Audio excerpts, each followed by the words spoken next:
नमस्कार जय जगन्नाथ शुभ सकाळ आज हूँ मार्च 18 तारिख बुधवार आज दिन अनेक गुरुत्वपूर्ण खबर आसी तेणु भिडियो को शेष पर्यंत देखा मोर आपण को अनुरोध तेज आसतु आज दिन 20 बड़ खबर उपर नजर पकाइबा भिडियो भल लगिले आपण भल पाइबा स्वरूप गोटे गोटे लाइक निश्चित करदेवे एथिसह आपण केउ जिल्लार यह खबर देखुंत कमेंट कर जनईदेवे आज प्रथम खबर क्रॉस भोटिंग कांग्रेस निलंबन हेले 3 विधायक कांग्रेस निलंबन हेले 3 विधायक क्रॉस भोटिंग कांग्रेस निलंबन होउचंती 3 विधायक रमेश जेना दाशरथी गमांग सोफिया फिरदोस निलंबित राज्यसभा निर्वाचन में दल विरोधी कार्य हेले निलंबित दलीय हुईप उल्लंघन कर बीजेपी समर्थित प्रार्थी को भोट देइथिले दलीय श्रृंखला भंग करथिबारु प्रदेश कांग्रेस कमिटीर एक्शन परवर्ती खबर ग्रीष्म प्रवाह को दृष्टि रखी नंदनकानन आगुआ पदक्षेप लगाजिब कूलर और फैन आग को माड़ी आसुची भीषण ग्रीष्म प्रवाह हिटवेव को नहीं प्रस्तुत नंदनकानन असह्य गरम अनुभूति हेलानी एने नंदनकानन प्राणी उद्यान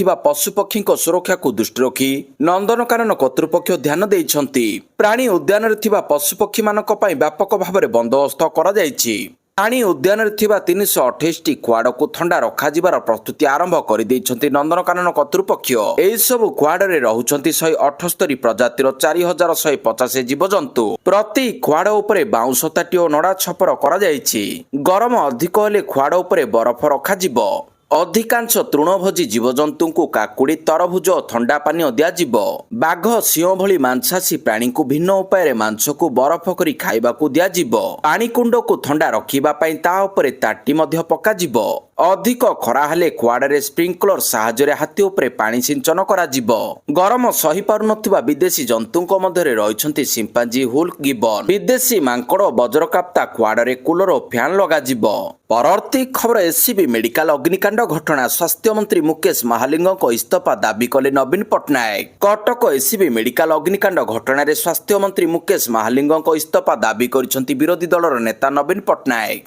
सरकारଙ୍କ अपरागतनु निया लागिथिबा कहिसंती नवीन विधानसभा विरोधी दलर नेता नवीन पट्टनायक एससीबी अग्निकांड नै विवृत्ति रखिसंती कहिसंती प्रशासनिक अवहेला जोगु एते बड़ अघटन घटिला नैतिकता दृष्टि स्वास्थ्य मंत्री तुरंत इस्तीफा दियंतु घोषणा होइतिबा 25 लाख सहायता राशि यथेष्ट नुहे मृतकों परिवार को सरकार 50 लाख टंका सहायता राशि दियंतु परवर्ती खबर निलंबित विधायक मानक मोकिम को आह्वान निलंबित विधायक मानक मोहम्मद मोकिम बड़ आह्वान देइछंती गोटिए प्लाटफॉर्म रे शामिल हेबाकू आह्वान देइछंती Mokim झियो Sophia Firdaus cross voting करिबा नै मध्य मत रखी कहिछंती कांग्रेस दल झियो सोफिया को अणदेखा करुथुला मते बहिष्कार पर ताको अणदेखा अनुभव हेउथुला कटक रे काहाकू दल रे मिसाइले मध्य जणाउ नथिले एपरिकी दलर महिला कार्यक्रम को मध्य डाकु नथिले जदि दल तांको बहिष्कार करे ओडिशा जनता कांग्रेस पई काम करिवो परवर्ती खबर एलपीजी पई केवाईसी स्पष्टीकरण एलपीजी बायोमेट्रिक आधार प्रमाणीकरण स्पष्टीकरण रखिला केंद्र पेट्रोलियम मंत्रालय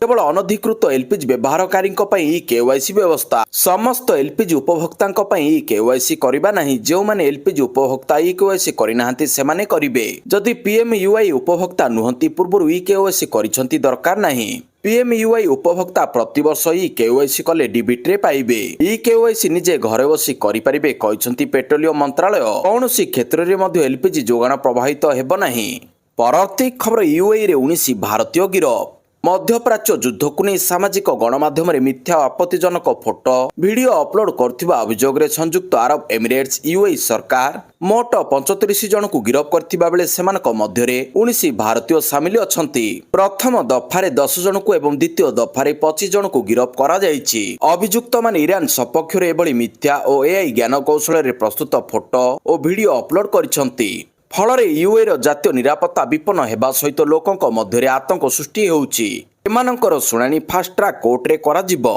परवर्ती खबर मार्च 31 तारिख पर बढ़ी पारे पेट्रोल डीजेल दर $136 टपिला अशोधित तेल पश्चिम एशिया रे जारी रहितिबा युद्ध उत्तेजना भारतीय अर्थनीति पई बड़ संकट सृष्टि करिछि हरमुज प्रणाली रे अवरोध जोगु जोगान बाधाप्राप्त हेबारु विश्व बाजार रे अशोधित तैल मूल्य रे प्रबल वृद्धि घटिछि शुक्रवार भारतीय अशोधित तैल बास्केट रो मूल्य बैरेल पिछा $136.56 रे पहुंचिछि जहा युद्ध पूर्वरु मात्र $70.9 थिला वर्तमान पई तैल कंपनी गुड़िक खुचुरा मूल्य स्थिर रखिथिले मध्य मार्च 31 पर स्थिति बदलिबा आशा करा जाउछि परवर्ती खबर सुप्रीमकोर्ट को बड़ राय पोष्य संतान ग्रहणकारी मां को मिलिबो 12 सप्ताहर छुट्टी सुप्रीमकोर्ट को बड़ राय ପୋଷ୍ୟ ସନ୍ତାନ ଗ୍ରହଣ କରୁଥିବା ମାଙ୍କ ପାଇଁ ବଡ଼ ଆଶ୍ୱସ୍ତି ଖବର। ସବୁ ପୋଷ୍ୟ ସନ୍ତାନ ଗ୍ରହଣକାରୀ ମାଙ୍କୁ ମିଳିବ ମାତୃତ୍ୱକାଳୀନ ଛୁଟି। ଶିଶୁର ବୟସ ଯାହା ହେଉ ମାଙ୍କୁ ମିଳିବ 12 ସପ୍ତାହର ଛୁଟି। ଏବେ ବଡ଼ ପିଲାଙ୍କୁ ଗ୍ରହଣ କଲେ ମଧ୍ୟ ଏହି ଛୁଟି ମିଳିବ। ପୋଷ୍ୟ ସନ୍ତାନ ଗ୍ରହଣ କ୍ଷେତ୍ରରେ ବୟସ ସୀମା ନିୟମ ରଦ୍ଦ କରିଛନ୍ତି ସୁପ୍ରିମକୋର୍ଟ। ପିତୃତ୍ୱକାଳୀନ ଛୁଟି ପାଇଁ ମଧ୍ୟ ମିଳିଲା ସଂକେତ। ପରବର୍ତ୍ତୀ ଖବର ମାର୍ଚ୍ଚ ଶେଷ ସୁଦ୍ଧା ମାଲକାନଗିରି ବିମାନ ବନ୍ଦରରୁ ଉଡ଼ିବ ବିମାନ। ସରକାରଙ୍କ ପକ୍ଷରୁ ପ୍ରକ୍ରିୟା ଆରମ୍ଭ। ମାଲକାନଗିରି ଜିଲ୍ଲାବାସୀଙ୍କ ପାଇଁ ଖୁସି ଖବର। ମାର୍ଚ୍ଚ ଶେଷ ସୁଦ୍ଧା ମାଲକାନଗିରି ବିମାନ ବନ୍ଦରରୁ ନିୟମିତ ଭାବରେ ଉଡ଼ିବ ବିମାନ। ଏଥିପାଇଁ ରାଜ୍ୟ ସରକାରଙ୍କ ଉଚ୍ଚସ୍ତରୀୟ ଟିମ୍ ଏବଂ ଇଣ୍ଡିଆନ୍ ୱାନ୍ ଏୟାର କମ୍ପାନୀର ଏକ ବୈଷୟିକ ଟିମ୍ ମାଲକାନଗିରି ବିମାନ ବନ୍ଦର ଗସ୍ତ କରି ସ୍ଥିତି ଅନୁଧ୍ୟାନ କରିଛନ୍ତି। ରାଜ୍ୟ ସରକାରଙ୍କ ବେସାମରିକ ବିମାନ ଚଳାଚଳ ଆଡଭାଇଜାରୀ ସୁରେଶ ଚନ୍ଦ୍ର ହୋତା ଏବଂ ସୁରକ୍ଷା ପରାମର୍ଶଦାତା ମନୋଜ କୁମାର ଦାସଙ୍କ ନେତୃତ୍ୱରେ ଏକ ଟିମ୍ ମାଲକାନଗିରି ବିମାନ ବନ୍ଦରକୁ ତନତନ କରି ଯାଞ୍ଚ କରିଛନ୍ତି। ପରବର୍ତ୍ତୀ ଖବର ଗହିରମଥା ସାମୁଦ୍ରିକ ଅଭୟାରଣ୍ୟରେ ଅଲିଭ ରିଡେଲ କଇଁଛମାନଙ୍କ ଅଣ୍ଡାଦାନ ଆରମ୍ଭ। ଗହିରମଥା ସାମୁଦ୍ରିକ ଅଭୟାରଣ୍ୟରେ ବିରଳ ଅଲିଭ ରିଡେଲ କଇଁଛଙ୍କ ଅଣ୍ଡାଦାନ ପ୍ରକ୍ରିୟା ଆରମ୍ଭ ହୋଇଛି। ସାମୂହିକ ଅଣ୍ଡାଦାନ ପ୍ରକ୍ରିୟା ଆରମ୍ଭ ହେବା ପୂର୍ବରୁ ଅନେକ କଇଁଛମାନେ ବିକ୍ଷିପ୍ତି ଭାବରେ ଅଣ୍ଡାଦାନ କରୁଛନ୍ତି। ବିକ୍ଷିପ୍ତ ଭାବରେ ଅଲିଭ ରିଡେଲ ଦେଇଥିବା ଅଣ୍ଡାକୁ ସଂଗ୍ରହ କରି ଅସ୍ଥାୟୀ ହାଚେରୀରେ ରଖାଯାଇଛି। ଚଳିତ ବର୍ଷ ଗୋଟିଏ ଦିନରେ 60ରୁ ଅଧିକ କଇଁଛ ବିକ୍ଷିପ୍ତ ଭାବରେ ଅଣ୍ଡାଦାନ କରୁଥିବାରୁ ଏଥର ରେକର୍ଡ ସଂଖ୍ୟକ ଅଣ୍ଡାଦାନ ହେବା ନେଇ ଆଶା ରଖିଛି ବନ ବିଭାଗ। ବର୍ତ୍ତମାନ ସୁଦ୍ଧା ବନ ବିଭାଗର ରିପୋର୍ଟ ଅନୁସାରେ 225ଟି କଇଁଛ ବସା ଚିହ୍ନଟ କରାଯାଇ ହାଚେରୀରେ ରଖାଯାଇଛି। ପ୍ରତି ଖବର କାବୁଲ ଉପରେ ପାକିସ୍ତାନର ଆକ୍ରମଣକୁ ନେଇ ରାଗିଲେ ରସିଦ ଖାନ୍। 400ରୁ ଅଧିକ ମୃତ। ଆଫଗାନିସ୍ତାନ ଏବଂ ପାକିସ୍ତାନ ମଧ୍ୟରେ ଉତ୍ତେଜନା ଥମିବାର ନାଁ ଧରୁନାହିଁ। ପୁଣି କାବୁଲର ଏକ ହସ୍ପିଟାଲକୁ ଟାର୍ଗେଟ କରାଯାଇଛି, ଯାହା ଫଳରେ 400 ଲୋକଙ୍କ ଜୀବନ ଚାଲିଯାଇଛି। ତାଲିବାନ ସରକାର ଦାବି କରିଛି ଯେ ଏହି ଆକ୍ରମଣଗୁଡ଼ିକ ପାକିସ୍ତାନ ଦ୍ୱାରା କରାଯାଇଥିଲା। ଆକ୍ରମଣ ପରେ ଆଫଗାନିସ୍ତାନ କ୍ରିକେଟର ରସିଦ ଖାନ୍ ମଧ୍ୟ ତାଙ୍କର କ୍ରୋଧ ପ୍ରକାଶ କରିଛନ୍ତି। ରସିଦ ଖାନ୍ ସମଗ୍ର ଘଟଣାର ଜାତିସଂଘ ତଦନ୍ତ ଦାବି କରିଛନ୍ତି। Rashid Khan social media platform ଏକ୍ସରେ ଆକ୍ରମଣର ଭିଡିଓ ସେୟାର କରି ଗଭୀର ଦୁଃଖ ପ୍ରକାଶ କରିଛନ୍ତି। ପାକିସ୍ତାନୀ ବିମାନ ଆକ୍ରମଣ ଯୋଗୁଁ କାବୁଲରେ ବ୍ୟାପକ ପରିମାଣରେ ସାଧାରଣ ଲୋକଙ୍କ ଜୀବନହାନି ହୋଇଛି। ଏହି ଆକ୍ରମଣ ଯୋଗୁଁ ସାଧାରଣ ଲୋକଙ୍କ ଘର, ଶିକ୍ଷାନୁଷ୍ଠାନ ଏବଂ ଚିକିତ୍ସା ଭିତ୍ତିଭୂମିକୁ ଟାର୍ଗେଟ କରାଯାଇଛି। ପରବର୍ତ୍ତୀ ଖବର ରାଷ୍ଟ୍ରପତିଙ୍କ ବୃନ୍ଦାବନ ଗସ୍ତ। ଉତ୍ତରପ୍ରଦେଶ ମଥୁରାର ବୃନ୍ଦାବନରେ ମାଙ୍କଡଙ୍କ ଉତ୍ପାତ ଦୀର୍ଘ ଦିନ ଧରି ସ୍ଥାନୀୟ ଲୋକ ଏବଂ ଶ୍ରଦ୍ଧାଳୁଙ୍କ ପାଇଁ ସମସ୍ୟା ସୃଷ୍ଟି କରିଆସୁଛି, କିନ୍ତୁ ଏଥର ସେମାନଙ୍କ ଦୁଷ୍ଟାମି ଭିନ୍ନ ପରିସ୍ଥିତି ସୃଷ୍ଟି କରିଛି। ରାଷ୍ଟ୍ରପତି ଦ୍ରୌପଦୀ ମୁର୍ମୁଙ୍କ 3 ଦିନିଆ ଗସ୍ତ ସହିତ ପ୍ରଶାସନ ଏହି ଚଷମାଚର ମାଙ୍କଡମାନଙ୍କ ମୁକାବିଲା କରିବା ପାଇଁ ଏକ ପଦକ୍ଷେପ ଗ୍ରହଣ କରିଛି, ଯାହା ସୁରକ୍ଷା ଏଜେନ୍ସିଗୁଡ଼ିକ ପାଇଁ ଏକ ଚ୍ୟାଲେଞ୍ଜ ପାଲଟିଛି। ବୃନ୍ଦାବନର ବଜାର ଏବଂ ମନ୍ଦିର ଆଖପାଖ ଅଞ୍ଚଳରେ ଥିବା ମାଙ୍କଡମାନେ ବିଶେଷ କରି ଚଷମା ପିନ୍ଧି ଆସୁଥିବା ପର୍ଯ୍ୟଟକଙ୍କୁ ଟାର୍ଗେଟ କରନ୍ତି, ସେମାନଙ୍କ ଠାରୁ ଚଷମା ଛଡାଇ ନେଉଛନ୍ତି। ଏହାରି ମଧ୍ୟରେ ରାଷ୍ଟ୍ରପତି ଦ୍ରୌପଦୀ ମୁର୍ମୁ ମାର୍ଚ୍ଚ 19 ତାରିଖରୁ 3 ଦିନିଆ ଗସ୍ତ ଆରମ୍ଭ କରିବେ। ଯେଉଁ ଗସ୍ତ ସମୟରେ ରାଷ୍ଟ୍ରପତି ବୃନ୍ଦାବନର ପ୍ରମୁଖ ସ୍ଥାନ ଯେପରିକି ଉଦୟ ବାବା ଆଶ୍ରମ, ରାମକୃଷ୍ଣ ମିଶନ ସେବା, ଚାରିଟେବଲ ହସ୍ପିଟାଲ ଏବଂ ମାର୍ଚ୍ଚ 21 ତାରିଖରେ ଗୋବର୍ଦ୍ଧନ ପରିକ୍ରମା କରିବେ।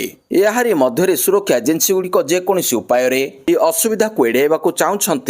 ପରବର୍ତ୍ତୀ ଖବର ଅଣ୍ଡାରେ ଆସିବ ଏକ୍ସପାୟରି ଡେଟ୍। ଏଥର ଅଣ୍ଡାରେ ଆସିବ ଏକ୍ସପାୟରି ଡେଟ୍। ଏଣିକି ଆଉ ଗ୍ରାହକଙ୍କୁ ଖରାପ ଅଣ୍ଡା ବିକ୍ରି କରିପାରିବେ ନାହିଁ ଦୋକାନୀ। ଏଥର ଗ୍ରାହକ ତାରିଖ ଦେଖି କିଣିପାରିବେ ଅଣ୍ଡା। ଏହି ନିୟମ ଏପ୍ରିଲ 1ରୁ ଲାଗୁ ହେବ। ଉତ୍ତରପ୍ରଦେଶରେ ଏହି ନିୟମ ଲାଗୁ ହୋଇଛି। ଖାଉଟିଙ୍କ ସୁରକ୍ଷାକୁ ଦୃଷ୍ଟି ରଖି ମୁଖ୍ୟମନ୍ତ୍ରୀ ଯୋଗୀ ଆଦିତ୍ୟନାଥ ଏଭଳି ପଦକ୍ଷେପ ନେଇଛନ୍ତି। ଏଣିକି ୟୁପିରେ ସବୁ ଅଣ୍ଡା ଉପରେ ଉତ୍ପାଦ ତାରିଖ ଏବଂ ଏକ୍ସପାୟରି ଡେଟ୍ ଲାଗିବ। ୟୁପିର ଜଣେ ପଶୁ ଚିକିତ୍ସା ଅଧିକାରୀ କହିଛନ୍ତି, ମଣିଷର ସ୍ୱାସ୍ଥ୍ୟ ସହ ଅଣ୍ଡା ସିଧାସଳଖ ଭାବରେ ଜଡ଼ିତ। ଆଗରୁ ଦୋକାନୀମାନେ ପୁରୁଣା ଅଣ୍ଡାଗୁଡ଼ିକୁ ତାଜା ଅଣ୍ଡା କହି ବିକ୍ରି କରିଦେଉଥିଲେ। ଗ୍ରାହକମାନେ ମଧ୍ୟ ଅଣ୍ଡା କେତେ ପୁରୁଣା ଜାଣିପାରୁନଥିଲେ। ଏହି ନିୟମ ଲାଗୁ ହେବା ପରେ ଏବେ ଦୋକାନରେ ତାଜା ଅଣ୍ଡା ମିଳିବ। ସୂଚନା ମୁତାବକ ପ୍ରାୟ 30 ଡିଗ୍ରୀ ତାପମାତ୍ରାରେ ଅଣ୍ଡା କେବଳ 2 ସପ୍ତାହ ଯାଏଁ ଭଲ ରୁହେ। ଥଣ୍ଡା ସ୍ଥାନରେ ରଖିଲେ 5 ସପ୍ତାହ ଯାଏଁ ଅଣ୍ଡା ରହେ। ଥଣ୍ଡା ସ୍ଥାନରେ ରଖିଲେ 5 ସପ୍ତାହ ଯାଏଁ ଅଣ୍ଡା ରହିପାରେ, ହେଲେ ଦୋକାନୀ ଏବଂ ବେପାରୀମାନେ କୋଲ୍ଡ ଷ୍ଟୋରେଜରେ ଅଧିକ ଦିନ ଧରି ଅଣ୍ଡା ରଖି ବିକ୍ରି କରୁଛନ୍ତି। ପରବର୍ତ୍ତୀ ଖବର ନନ୍ଦୀଗ୍ରାମ ଆସନରୁ ନିର୍ବାଚନ ଲଢିବେ ନାହିଁ ମମତା। ପଶ୍ଚିମବଙ୍ଗ ବିଧାନସଭା ନିର୍ବାଚନରେ ତୃଣମୂଳ କଂଗ୍ରେସ 291ଟି ଆସନ ପାଇଁ ପ୍ରାର୍ଥୀ ଘୋଷଣା କରିଛି। ମୁଖ୍ୟମନ୍ତ୍ରୀ ମମତା ବାନାର୍ଜୀ କହିଛନ୍ତି ଯେ ଅନିତ ଥାପାଙ୍କ ନେତୃତ୍ୱାଧୀନ ବିଜେପିଏମ୍ ଦାର୍ଜିଲିଂରେ 3ଟି ଆସନରେ ଲଢିବ। ମୁଖ୍ୟମନ୍ତ୍ରୀ ମମତା ବାନାର୍ଜୀ ଭବାନୀପୁରର ନିର୍ବାଚନ ଲଢିବେ। ଟିଏମସି ପ୍ରାର୍ଥୀଙ୍କ ତାଲିକା ପ୍ରକାଶ କରି ବଙ୍ଗଳାର ମୁଖ୍ୟମନ୍ତ୍ରୀ ମମତା ବାନାର୍ଜୀ କହିଛନ୍ତି ଯେ ନିର୍ବାଚନ କମିଶନ ବିଜେପି ପକ୍ଷରୁ ଏକ ନିଷ୍କ୍ଷେପ ଖେଳ ଖେଳୁଛନ୍ତି ଏବଂ ସେମାନେ ସିଧାସଳଖ ବିଜେପି ପାଇଁ ପ୍ରଚାର କରିବା ଉଚିତ। ସେ ଦାବି କରିଛନ୍ତି ଯେ 2026 ମସିହାରେ ବଙ୍ଗଳାରେ ହେବାକୁ ଥିବା ବିଧାନସଭା ନିର୍ବାଚନରେ ଟିଏମସି 226ରୁ ଅଧିକ ଆସନ ଜିତିବ। मुख्यमंत्री ममता बानार्जी 2021 विधानसभा निर्वाचन में नंदीग्राम बीजेपी शुभेन्दु अधिकारी परास्त होते। परवर्ती खबर ग्रीष्म प्रवाह मुकाबिला निमंते पौरांचल गुड़िक गृह निर्माण और नगर उन्नयन विभाग मार्गदर्शिका। असाधारण वर्षा और अनियमितता जलवायु जो ग्रीष्म ऋतु तापमात्रा अस्वाभाविक भाव वृद्धि पाइबा आरंभ करिछि। ଏହା ବ୍ୟତୀତ ବଡ଼ ବଡ଼ କୋଠା ପ୍ରଶସ୍ତ ରାସ୍ତା ଏବଂ ସୌରତାପ ଶକ୍ତି ଶୋଷଣ କରୁଥିବା ଭିତ୍ତିଭୂମି ଯୋଗୁଁ ସହରାଞ୍ଚଳବାସୀ ଗ୍ରୀଷ୍ମ ଋତୁରେ ଅଧିକ ତାପମାତ୍ରା ଅନୁଭବ କରୁଛନ୍ତି। ପରିସ୍ଥିତିକୁ ଦୃଷ୍ଟି ରଖି ଗୃହ ଓ ନଗର ଉନ୍ନୟନ ବିଭାଗ ଏକ ବିସ୍ତୃତ ଏସ୍ଓପି ଜାରି କରି ଏହାକୁ କଡ଼ାକଡ଼ି ପାଳନ କରିବା ଏବଂ ସମସ୍ତ ପୌରାଞ୍ଚଳ ଦ୍ୱାରା ଆବଶ୍ୟକ ପଦକ୍ଷେପ ନେବା ପାଇଁ ନିର୍ଦ୍ଦେଶ ଦିଆଯାଇଛି। ସମସ୍ତ ସହରାଞ୍ଚଳରେ ପର୍ଯ୍ୟାପ୍ତ ପାନୀୟ ଜଳ ଯୋଗାଣ ନିଶ୍ଚିତ କରିବା ଆବଶ୍ୟକ। ଏହି ଉଦ୍ଦେଶ୍ୟରେ ଜଳ ଯୋଗାଣ ପାଇପଲାଇନ ଗୁଡ଼ିକୁ ସଠିକ କାର୍ଯ୍ୟକ୍ଷମ ଅବସ୍ଥାରେ ରଖାଯିବା ଉଚିତ ଏବଂ ଏହାର ଯେକୌଣସି ଅଭିଯୋଗର 24 ଘଣ୍ଟା ମଧ୍ୟରେ ସମାଧାନ କରାଯିବା ଆବଶ୍ୟକ ବୋଲି ଏଥିରେ କୁହାଯାଇଛି। ପରବର୍ତ୍ତୀ ଖବର ସିରିଜକୁ 1:1 ରେ ବରାବର କଲା ନ୍ୟୁଜିଲାଣ୍ଡ। ଡେଭେନ୍ କନବେଙ୍କ ଅର୍ଦ୍ଧଶତକୀୟ ପାଳି ବଳରେ ନ୍ୟୁଜିଲାଣ୍ଡ ଦ୍ୱିତୀୟ ଟି20 ମ୍ୟାଚରେ ଦକ୍ଷିଣ ଆଫ୍ରିକାକୁ 68 ରନରେ ପରାସ୍ତ କରିଛି। ଏହି ବିଜୟ ସହିତ ନ୍ୟୁଜିଲାଣ୍ଡ 5 ମ୍ୟାଚ ବିଶିଷ୍ଟ ସିରିଜକୁ 1:1 ରେ ବରାବର କରିଛି। ସିରିଜରେ ତୃତୀୟ ମ୍ୟାଚ ଆସନ୍ତା 20 ତାରିଖରେ ଆକଲାଣ୍ଡର ଇଡେନ୍ ପାର୍କରେ ଖେଳାଯିବ। ବ୍ୟାଟିଂ କରିଥିବା ନ୍ୟୁଜିଲାଣ୍ଡ 20 ଓଭରରେ 6 ୱିକେଟ ହରାଇ 175 ରନ୍ କରିଥିଲା। କନବେ 60 5ଟି ଚୌକା ଓ 2ଟି ଛକା ରନ୍ ଅର୍ଦ୍ଧଶତକୀୟ ଇନିଂସ ଖେଳି ଦଳକୁ ଭଲ ଆରମ୍ଭ ଦେଇଥିବା ବେଳେ ଶେଷ ଆଡ଼କୁ ଜସ୍ କ୍ଲାର୍କସନ୍ 9 ବଲ୍ରେ ଅପରାଜିତ 26 ରନ୍ର ପାଳି ଖେଳିଥିଲେ। ପରବର୍ତ୍ତୀ ଖବର ଭୁବନେଶ୍ୱରରେ ପହଞ୍ଚିଲେ ପ୍ରତିରକ୍ଷା ମନ୍ତ୍ରୀ ରାଜନାଥ ସିଂ। କେନ୍ଦ୍ର ପ୍ରତିରକ୍ଷା ମନ୍ତ୍ରୀ ରାଜନାଥ ସିଂ ଓଡ଼ିଶା ଗସ୍ତରେ ଆସି ଭୁବନେଶ୍ୱର ବିମାନ ବନ୍ଦରରେ ପହଞ୍ଚିଛନ୍ତି। ବିମାନ ବନ୍ଦରରେ ମୁଖ୍ୟମନ୍ତ୍ରୀ ମୋହନ ମାଝୀ ତାଙ୍କୁ ସ୍ୱାଗତ କରିଛନ୍ତି। ଏହି ଅବସରରେ ପ୍ରତିରକ୍ଷା ମନ୍ତ୍ରୀଙ୍କୁ ସ୍ୱାଗତ କରିବା ପାଇଁ ବିମାନ ବନ୍ଦର ପରିସରରେ ଭବ୍ୟ ସ୍ୱାଗତ ପାଇଁ ପ୍ରସ୍ତୁତି କରାଯାଇଥିଲା। ରାଜନାଥ ସିଂ ଭୁବନେଶ୍ୱରରେ ଆୟୋଜିତ ଏକ ଗୁରୁତ୍ୱପୂର୍ଣ୍ଣ ଦଳୀୟ ବୈଠକରେ ଯୋଗଦେବାର କାର୍ଯ୍ୟକ୍ରମ ରହିଛି। ରାଜନାଥ ସିଂ ଭୁବନେଶ୍ୱରରେ ଆୟୋଜିତ ଏକ ଗୁରୁତ୍ୱପୂର୍ଣ୍ଣ ଦଳୀୟ ବୈଠକରେ ଯୋଗଦେବାର କାର୍ଯ୍ୟକ୍ରମ ରହିଛି। ଏହି ବୈଠକରେ ସେ ଦଳୀୟ ନେତା ଓ କର୍ମୀଙ୍କ ସହିତ ଆଗାମୀ ରଣନୀତି ଏବଂ ସାଂଗଠନିକ କାର୍ଯ୍ୟକ୍ରମ ସମ୍ପର୍କରେ ଆଲୋଚନା କରିବେ। ତାଙ୍କର ଏହି ଗସ୍ତକୁ ନେଇ ଦଳୀୟ କର୍ମୀଙ୍କ ମଧ୍ୟରେ ପ୍ରବଳ ଉତ୍ସାହ ଦେଖିବାକୁ ମିଳିଛି। ପରବର୍ତ୍ତୀ ଖବର 20 ମାସରେ ମରିଛନ୍ତି 154 ହାତୀ। ଜଙ୍ଗଲ ଓ ପରିବେଶ ମନ୍ତ୍ରୀଙ୍କ ସୂଚନା। ଗତ 20 ମାସ ମଧ୍ୟରେ ମରିଛନ୍ତି 154 ହାତୀ। ସେହିପରି ଗତ 3 ବର୍ଷ ମଧ୍ୟରେ 344ଟି ହାତୀଙ୍କ ମୃତ୍ୟୁ ହୋଇଛି। ସେଥିମଧ୍ୟରୁ 15ଟି ଦୁର୍ଘଟଣାରେ ମୃତ୍ୟୁ ହୋଇଥିବା ବେଳେ 23ଟି ଶିକାରୀଙ୍କ ଶିକାର ସାଜିଛନ୍ତି। ସେଥିମଧ୍ୟରୁ 15ଟି ଦୁର୍ଘଟଣାରେ ମୃତ୍ୟୁ ହୋଇଥିବା ବେଳେ 23ଟି ଶିକାରୀଙ୍କ ଶିକାର ସାଜିଛନ୍ତି ବୋଲି ଗୃହରେ ଉତ୍ତର ରଖିଛନ୍ତି ଜଙ୍ଗଲ ଓ ପରିବେଶ ମନ୍ତ୍ରୀ ଗଣେଶ ରାମ ସିଂ ଖୁଣ୍ଟିଆ।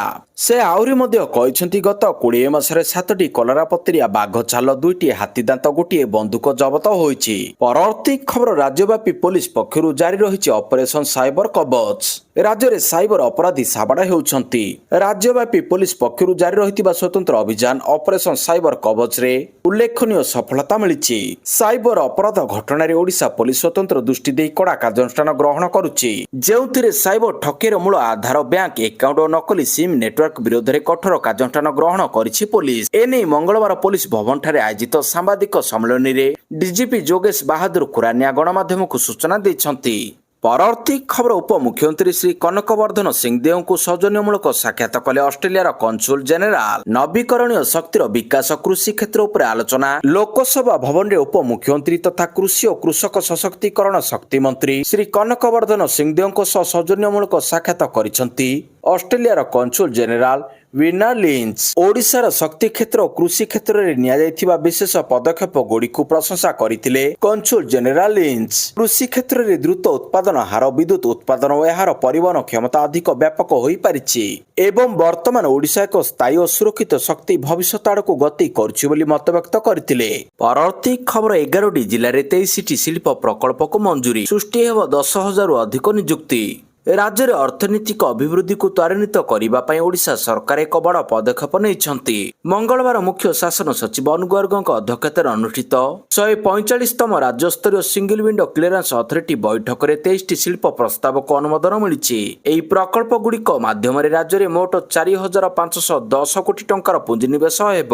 ଏହାଦ୍ୱାରା ପ୍ରାୟ 10,122 ଜଣଙ୍କ ପାଇଁ ନିଯୁକ୍ତି ସୁଯୋଗ ସୃଷ୍ଟି ହେବ ବୋଲି ଆଶା କରାଯାଇଛି। ଏହି ପ୍ରକଳ୍ପଗୁଡ଼ିକ ବାଲେଶ୍ୱର, ବଲାଙ୍ଗୀର, କଟକ, ଜଗତସିଂହପୁର, କଳାହାଣ୍ଡି, କେନ୍ଦୁଝର, ଖୋର୍ଦ୍ଧା, କୋରାପୁଟ, ପୁରୀ, ସମ୍ବଲପୁର ଏବଂ ସୁନ୍ଦରଗଡ଼ ସମେତ 11ଟି ଜିଲ୍ଲାରେ ସ୍ଥାପିତ ହେବ। ଅନୁମୋଦିତ ପ୍ରକଳ୍ପଗୁଡ଼ିକ ମଧ୍ୟରେ କାଷ୍ଟ ଭିତ୍ତିକ ଶିଳ୍ପ, କେମିକାଲ୍ସ, ପୋଷାକ, ଔଷଧ, ଖାଦ୍ୟ ପ୍ରକ୍ରିୟାକରଣ, ଆଇଟି ଏବଂ ପର୍ଯ୍ୟଟନ ଭଳି ବିଭିନ୍ନ ଗୁରୁତ୍ୱପୂର୍ଣ୍ଣ କ୍ଷେତ୍ର ରହିଛି। ପରବର୍ତ୍ତୀ ଖବର କଳିଙ୍ଗ ଷ୍ଟାଡିୟମରେ ଆରମ୍ଭ ହେବାକୁ ଯାଉଛି 24ତମ ଜାତୀୟ ପାରା ଆଥଲେଟିକ୍ସ ଚାମ୍ପିଅନସିପ୍ 2026। ରାଜଧାନୀର କଳିଙ୍ଗ ଷ୍ଟାଡିୟମରେ ଆରମ୍ଭ ହେବାକୁ ଯାଉଛି 24ତମ ଜାତୀୟ ପାରା ଆଥଲେଟିକ୍ସ ଚାମ୍ପିଅନସିପ୍ 2026। ଆଜିଠାରୁ 21 ମାର୍ଚ୍ଚ ପର୍ଯ୍ୟନ୍ତ ହେବ କ୍ରୀଡ଼ା ପ୍ରତିଯୋଗିତା। ଭାରତୀୟ ପାରା ଅଲିମ୍ପିକ କମିଟି, ଓଡ଼ିଶା ସରକାର ଓ ପାରା ସ୍ପୋର୍ଟସ ଆସୋସିଏସନ ମିଳିତ ପ୍ରୟାସରେ ଏହି ଆୟୋଜନ କରାଯାଉଛି। ଆଜି ଅପରାହ୍ନ 4ଟାରେ ହେବ ପାରା ଉଦ୍ଘାଟନୀ ଉତ୍ସବ। କ୍ରୀଡ଼ା ମନ୍ତ୍ରୀ ସୂର୍ଯ୍ୟବଂଶୀ ସୁରଜ ଏଥିରେ ମୁଖ୍ୟ ଅତିଥି ଭାବରେ ଯୋଗଦେଇ ଚାମ୍ପିଅନସିପ୍ର ଶୁଭାରମ୍ଭ କରିବେ। ଦେଶର 28ଟି ରାଜ୍ୟରୁ ପ୍ରାୟ 1400ରୁ ଅଧିକ ପାରା ଖେଳାଳି 145ଟି ଇଭେଣ୍ଟରେ ଅଂଶଗ୍ରହଣ କରିବେ।